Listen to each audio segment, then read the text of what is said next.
Sieur Alphonse Daudet, poète à Paris, cherchait une pièce de terre, un coin de ciel pour s'adonner au plaisir de la rime.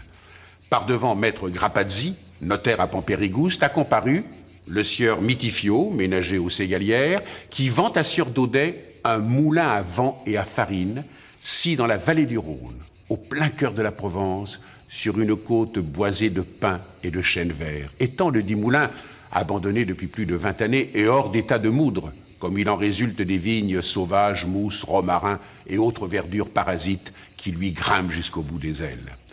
Déclare le sieur Daudet trouver le dit moulin à sa convenance et pouvant servir à ses travaux de poésie. Alphonse Daudet dira ceci: « C'est si bien le coin que je cherchais, un petit coin parfumé et chaud, à 1000 lieues des journaux, des fiacres et du brouillard. Comment mieux vous parler de cette Provence, de ses odeurs, de ses couleurs, de ses sonorités que dans ces lettres de mon moulin? Il émane de cette Provence un parfum, une atmosphère prompte à l'inspiration. Bizet déclare la Provence mélodieuse. Cézanne aime ses jaunes, sa sanguine argileuse, et Pagnol la générosité de ses personnages. Une langue, un accent chantant, une lumière aux délicates nuances et une végétation luxuriante. Et surtout des bons hommes et des bonnes femmes au sourire inamovible. Comment voulez-vous qu'il en soit autrement? La Provence, sans artifice, dévoile déjà sa poésie. Alors, du Vaucluse aux Alpes-Maritimes, il n'y a quoi? Un déjeuner de soleil. Aujourd'hui, découvrons ensemble l'arrière-pays niçois, les reflets de cette belle région, des couleurs fauves du Mercantour, aux lueurs bleues marines des villages et des gens des Alpes-Maritimes. Situées au sud-est de la région Provence-Alpes-Côte d'Azur, les Alpes-Maritimes sont limitrophes de l'Italie. La mer est proche et la montagne à 2 pas. Près de Grasse, le petit village de Sipierre prépare sa traditionnelle fête de la moisson. Le département des Alpes-Maritimes jouit d'un ensoleillement exceptionnel. C'est pour cela que de nombreux artistes sont venus dans le village de Coarraze pour y installer des cadrans solaires. Le village du Soleil possède en effet une douzaine de splendides cadrans réalisés par des artistes tels que Jean Cocteau ou Ponce de León. Situé à 650 mètres d'altitude, Coarraze compte 540 habitants. Tous adorent un arbre, l'olivier. Le village de Coarraze, tout en hauteur et en petites ruelles, conserve le charme que donne la patine des ans. On cite Coarraze pour la première fois dans un texte du XIIe siècle. Les guerres et l'histoire ont modifié le visage de ce petit village. Ses habitants l'adorent, notamment Honoré, un Coarrazien pure souche, poète à ses heures.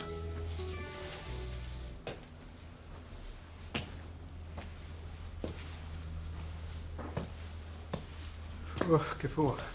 Depuis la retraite, les nuits sont tellement longues. Alors je m'amuse un peu, je fais quelques poèmes. J'ai fait un poème sur Coarraze. Si vous voulez, je peux vous le lire. Je crois que j'ai pas besoin de lunettes. Je crois que je vais y voir.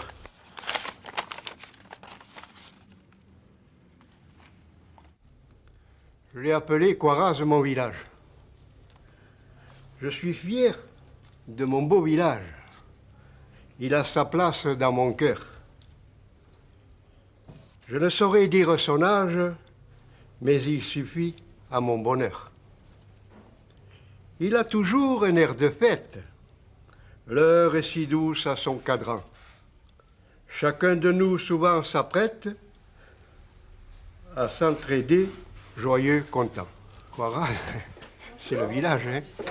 L'ambiance, les amis. L'hiver, la belote. L'été, les boules. Que voulez-vous de plus? Un petit pastis au frais ou un vin rosé? Ça nous suffit. Et travailler la terre, c'est tout. Nous n'avons pas besoin de beaucoup de choses pour vivre. De pommes de terre, des haricots l'été, quelques fèves au mois de mai, et puis on se laisse vivre.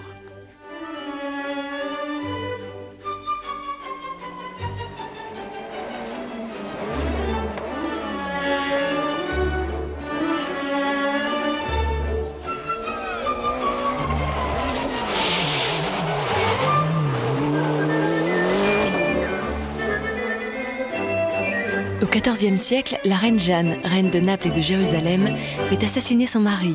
Elle lutte contre son beau-frère et se réfugie en Avignon afin d'obtenir la protection du pape. Elle passe alors à proximité de Coarraze, à la Rocca Sparvière. De cette histoire véridique est née une légende que nous conte Rosette, une ancienne professeure d'histoire. La nuit de Noël, subrepticement, l'aumônier est tombé malade. La reine Jeanne a dû venir sur Coarraze pour assister à la messe, avec quelques sujets, mais en partant de là-haut et tout le long du chemin, elle sentait une voix lancinante qui lui disait « Retourne, retourne ». Elle est quand même venue à la messe, elle a assisté en grande partie à la messe et elle est partie quand même rapidement. Elle est arrivée dans son château et là on lui a servi un superbe repas qu'elle a mangé volontiers. À la fin du repas, on lui a dit « Vous venez de manger vos enfants ». Elle est devenue folle, elle est partie en criant. Et là, dans cette localité, elle a maudit la localité, je ne peux pas vous le dire en patois, je ne le sais pas, en disant que rien ne vivra plus sur cette colline, ni gale ni galine, c'est-à-dire ni coq ni poule. Et c'est vrai, donc il n'y a plus rien nu dans cette localité. Voilà, l'histoire s'arrête là.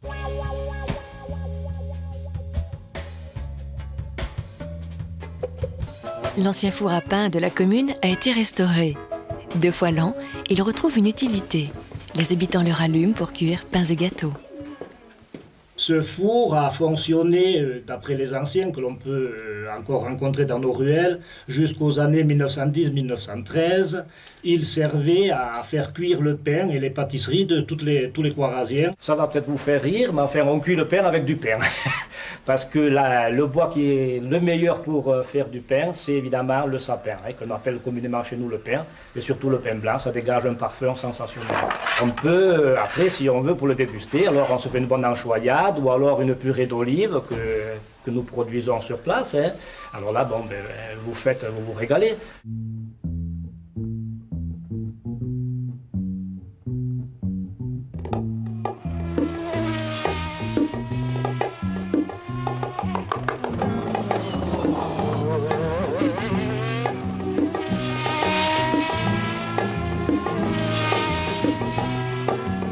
À Coarraze, toutes les générations vénèrent l'olivier, aussi bien pour ses olives que pour son huile délicieuse. Pourtant, on en fait de moins en moins un négoce et de plus en plus un plaisir personnel. Il y a 2 mois de différence entre celle-ci récoltée fin janvier et celle-ci à fin mars.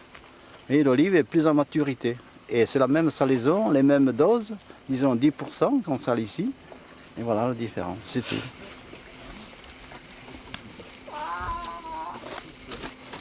Qu'est-ce que vous faites dans cet arbre? Je regarde si les olives sont saines, si la récolte sera bonne. En fait, un olivier, il faut le regarder comme un enfant, presque tous les jours pour voir les maladies qui vont y tomber dessus, pour faire de la prévention en fait.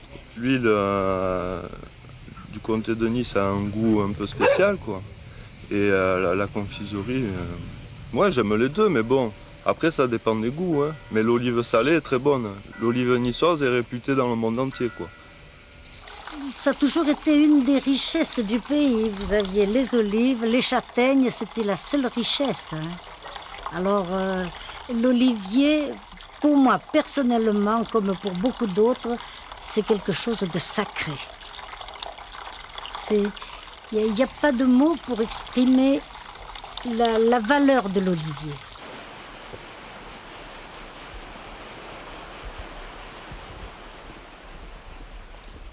Bonjour, bienvenue dans mon salon. Ce que vous avez derrière, c'est pour nous les anciens de Coarraze une valeur sûre, c'est une valeur de référence, un moulin à huile. Vous avez ici des vasques dans lesquels on mettait des olives. Une roue à hop derrière pouvait faire mouvoir tous ces appareils et on faisait une pâte. Une fois que la pâte est obtenue, on remplit d'eau. Et avec une poêle percée, on récupère à la surface l'huile et les dépôts. Nous passons à la presse qui se trouve juste derrière. C'était une presse à bras, à l'ancienne. On remplissait dans ces escouffins, voici une relique. On les mettait dans cette presse, on pressait et sortait de là, ici, l'huile de 2e pression.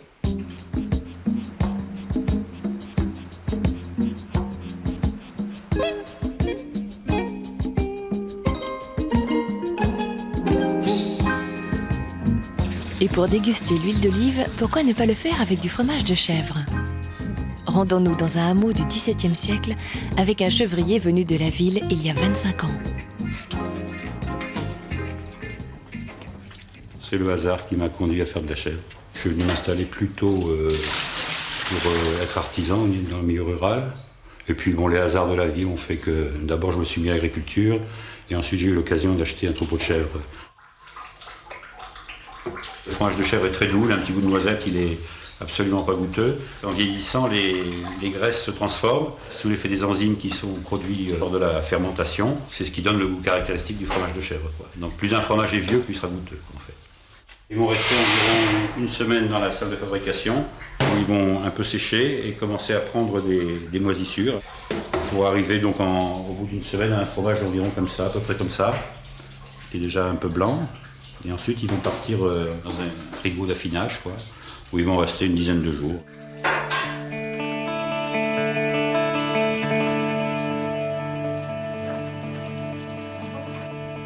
Les huiles d'olivier d'altitude ont un goût particulier, elles sont très douces et elles ont un petit goût de noisette et ça s'accompagne très bien avec les fromages frais. Donc le meilleur moyen de le déguster, c'est d'y mettre une goutte d'huile dessus. Voilà. À Coarraze, on parle un patois proche du niçois. Certains enfants aiment à s'exprimer dans cette langue, toujours vivante dans le village.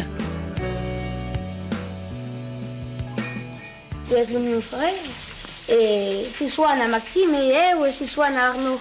Capacci e Ponsoda. Moi je dis qu'il faudrait un peu retomber dans le patois, dans les choses des villages, des traditions. Hein. Qu'est-ce qui te plaît à Coarraze? Tout, c'est beau, c'est tout. Je sais pas, j'aime bien, il y a de beau. C'est tout fait en pierre, c'est pas moderne quoi, j'aime bien. J'adore. Ce qui est malheureux, c'est que dans Coarraze, il y a des enfants, mais des vrais Coarraziens, je veux dire, comme enfants, comme de la jeunesse, il n'y en a pas. Pas des masses, hein. C'est vrai que maintenant on peut les compter. T'aimes bien Coarraze aussi? Oui. Qu'est-ce qui te plaît à Coarraze? La chapelle bleue. Pourquoi tu la trouves bien? Parce que en haut, il y a un lézard dessus.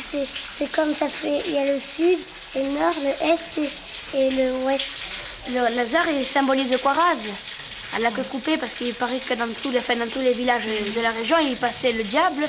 À Coarraze, on leur a coupé la queue. Enfin, dans tous les villages, on leur a fait quelque chose. Hein. C'est pour ça que Coarraze, c'est la queue. Co à queue, rase à raser, couper.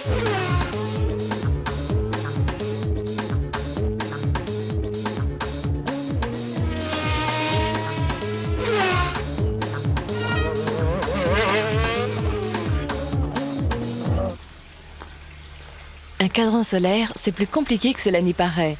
Et seul un astronome peut nous expliquer le fonctionnement des 12 cadrans du village.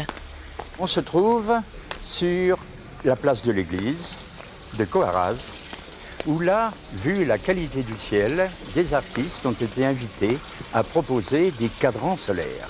Je crois que pas seulement la tradition, mais également la statistique a montré que c'était vraiment le village du soleil. Et le premier spécialiste des cadrans solaires, ce fut sans doute un berger qui, plantant son bâton, s'était rendu compte que la longueur de l'ombre variait et qu'à un moment, elle était au plus court, c'était le milieu du jour, midi. Le cadran, une fois qu'il a été réalisé par l'artiste, a été scellé dans le mur, mais pas rigoureusement vertical. Et vous pensez bien que l'orientation de la tige, ou gnomon, est différente suivant le plan dans lequel se trouve en réalité le cadran par lui-même. Cosinus Z égale sinus phi sinus delta, plus cosinus phi cosinus delta cosinus H. 14 degrés, 7, 8 minutes de correction. Cosinus Z. Cosinus phi, sinus del cosinus phi, plus sinus delta. Cosinus Z égale sinus phi, cosinus phi, cosinus delta, du support. On ne peut pas tourner le mur. Et je crois que vous pourriez régler votre montre en regardant ce cadran solaire et en tenant compte de toutes ces corrections. Les enfants aiment bien mettre le cadran solaire à l'heure de leur montre.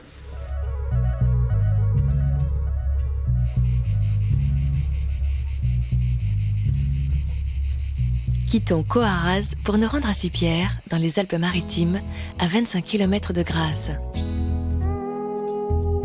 Sipierre est un village de 220 habitants situé à 780 mètres d'altitude. Sur la commune, on trouve de petits cabanons en pierre sèche, les bergers s'y abritaient. Depuis 30 ans, Sipierre fête les moissons. Au début du siècle, le village était le grenier à blé de Grasse. On y cultivait aussi les pois chiches et les lentilles. Sipierre est un village médiéval et les fondations de son château remontent au XIIIe siècle. Semblable à une grosse bâtisse, il domine tout le village. De grandes familles comme les Savoie y ont habité. Ici, c'était un fief catholique et en face, à Gréolière, c'était un fief protestant. Donc, il se faisait la guerre automatiquement.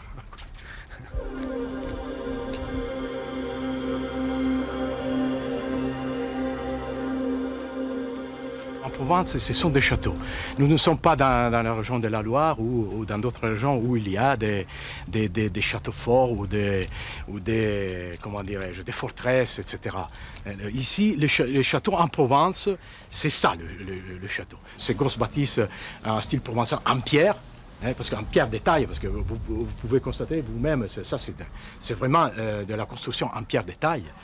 Et ben, c'était vraiment pour affirmer sa présence dans la région, dans le village même.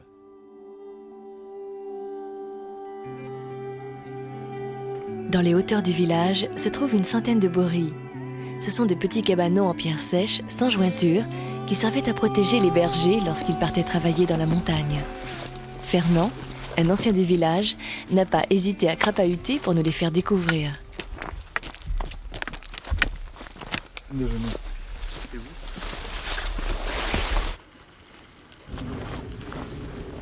Ça, on l'avait coupé il n'y a pas longtemps. Ces cabanons servaient aux personnes qui en étaient pour se mettre à l'abri quand il pleuvait. Vous voyez là, la porte est assez petite, donc une bête ne rentre pas. Y vivait-il à la belle saison? Peut-être quelques jours, pour ne pas avoir le trajet. Par exemple, les personnes âgées comme moi, qui venaient travailler pouvaient encore faire une journée et on leur évitait le chemin. Là-dedans, ils étaient au frais, ils étaient à l'abri.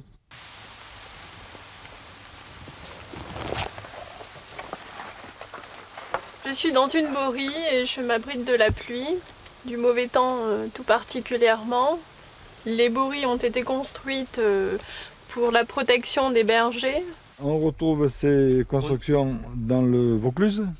Et on en retrouve aussi en Irlande et au Portugal. C'est quand même monté sérieusement, regardez les clés de voûte, hein, c'est bien fait. Mais vous pouvez remarquer que les pierres n'ont pas une trace de coup de marteau. Hein. Il n'y a ni ciment ni rien. Et le trou au-dessus de notre tête, c'est en fait habituellement c'est recouvert par une grande pierre plate qui pouvait être enlevée lorsque les bergers décidaient de faire un feu de bois pour se chauffer. Moi, j'hésite un peu à dater ces trucs-là parce que, disons, je suis déjà assez vieux et elles n'ont pas changé. Hein. Alors quand on vous dit 200-300 ans, je pense que c'est beaucoup plus vieux. Hein. C'est des trucs qui doivent avoir, je sais pas, peut-être 1000 ans. Hein.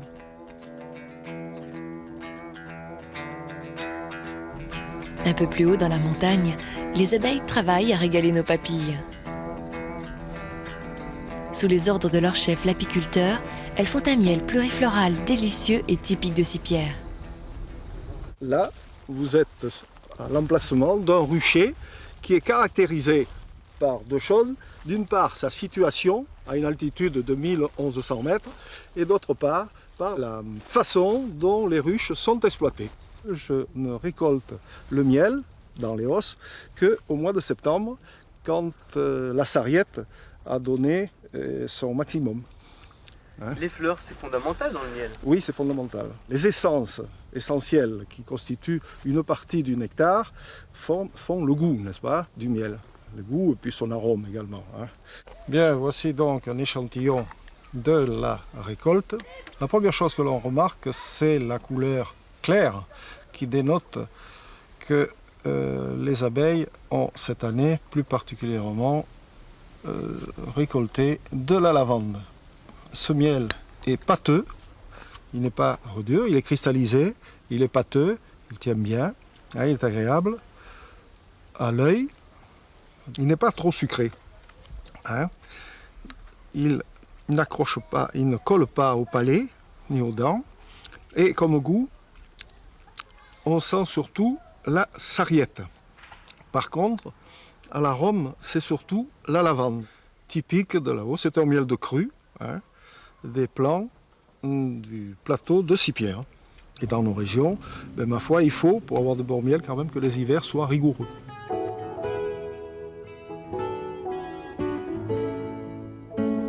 En ce dimanche, le paisible village se prépare au grand événement de l'année, la fête de la moisson. Les habitants ressortent de leurs tiroirs des costumes hérités de leurs arrière-grands-parents et ils décorent le village.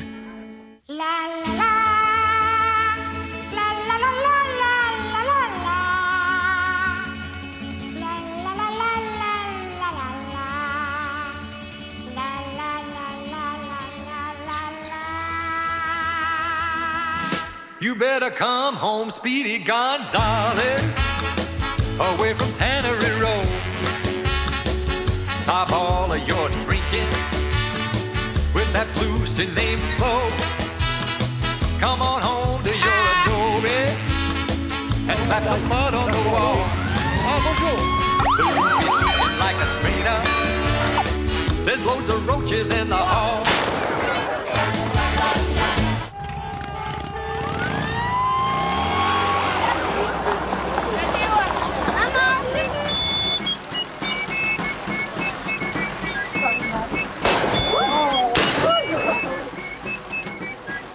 Comme végétaux, on met du buis, et puis du blé qui vient en principe du terroir.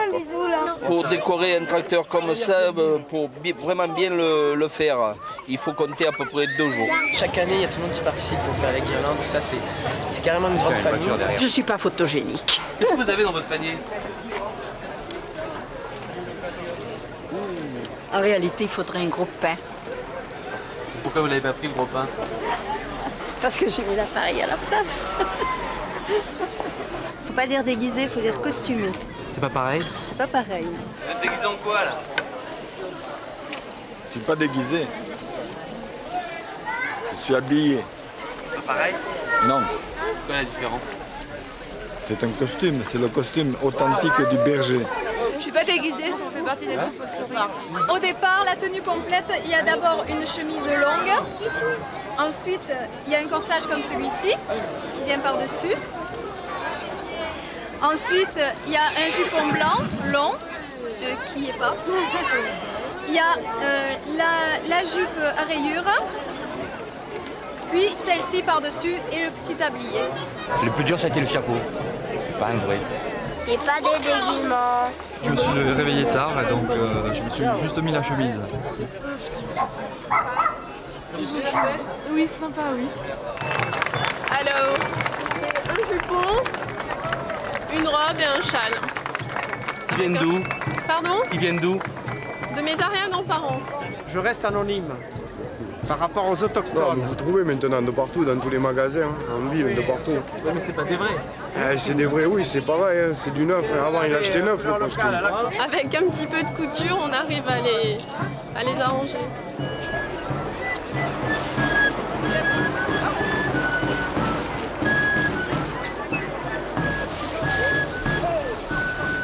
La fête de la moisson ne saurait être complète sans le foulage du blé par les chevaux afin de ventiler la paille.